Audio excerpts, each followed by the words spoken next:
मोगाच्यानो शिपेंतली मोतयां आयकूंक तयार रावात. एकलो तरणाटो एके स्पोर्ट्स संस्थेन काम करतालो. ताचें काम कितें? थंयसर धनुबाण आर्चरी खेळपाक चले चलयो येताली. थंय एक बोर्ड आसता आनी ताचेर तांणी तें बाण सोडूंक जाय आनी हाचें काम एकट्यान बाण मारून जातच ते सगळे बाण काडप आनी ते हाडून थंय दवरप हें ताचें काम. मागीर दुसरो मारता, परत ताणें ते सगळे काडप आनी हाडून थंय दवरप, तें ताचें काम.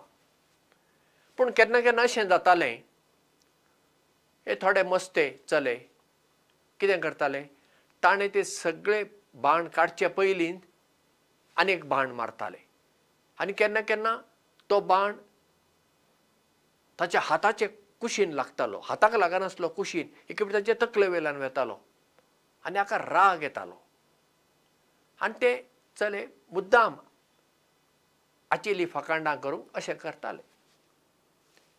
तेन्ना हो तरणाटो आपणाक शाळेंत शिकयल्ल्या एके टिचरी कडेन गेलो आनी ताणें त्या टिचरीक सांगलें, पळय म्हजी परिस्थिती अशी, आतां हांव कितें करूं? तेन्ना ती टिचरीन ताका म्हणलें, पळय ते फकत तुजी फकांडां करूंक करतात, तुका कितें बाण लागलो वय लागूं ना न्ही, फकांडां करपाक. तूं जर तांचेर रागार जाशी ते आनी चड करतले, तूं तितलें तें चड सिरियस घेवं नाका, सोडून दी. हे पळय ते तशें करतात न्ही, तो तांचो प्रॉब्लेम, तांकां कितें तरी प्रॉब्लेम आसा, देखून ते तुजेर अशी तिडक उक्तायतात वा फकांडां करून आपलो प्रॉब्लेम ते भायर घालतात. तूंय तांचे भशेन करशी जाल्यार तुकाय प्रॉब्लेम आसा म्हूण जालो ना.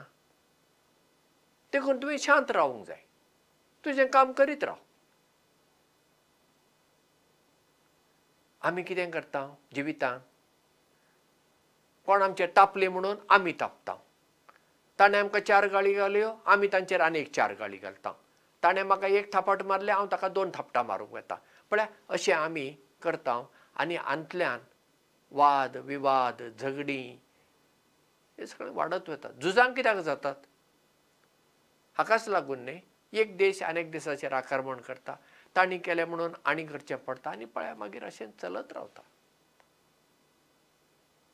खंय तरी हें थांबूंक नाका, खंय तरी एक वेगळेंपण येवंक नाका. आनी वेगळेंपण खंय येता?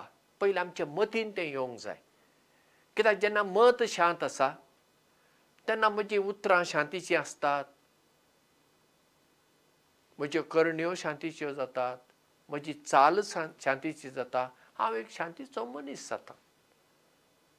आतां शांतीच्या मनशाक प्रॉब्लेम ना, समस्या ना अशें ना, आसा त्रास कश्ट सगळे आसातूच, पूण तो ते उचांबळे दाखयना, तो शांतपणी ओगेपणान ताका वाट सोदून काडटा.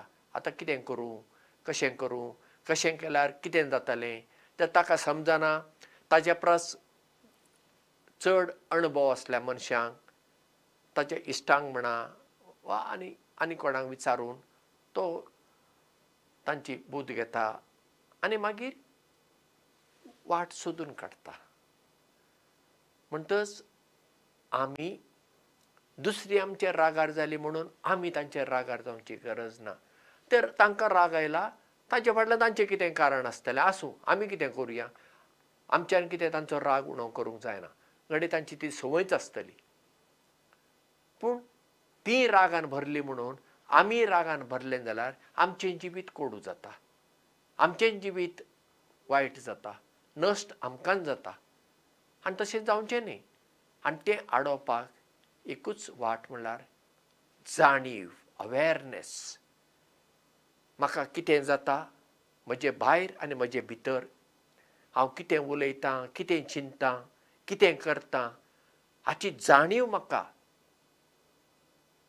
घडयेन घडये आसूंक जाय, दर एक घडये आसूंक जाय. जेन्ना जाणीव जाता तेन्ना सगळेंच म्हज्या जिवितांत बदलता आनी हांवूच बदलतां. तर कितें उलोवचे पयलीं, कितें करचे पयलीं ताचेर आमी नियाळ करुया. ही जाणीव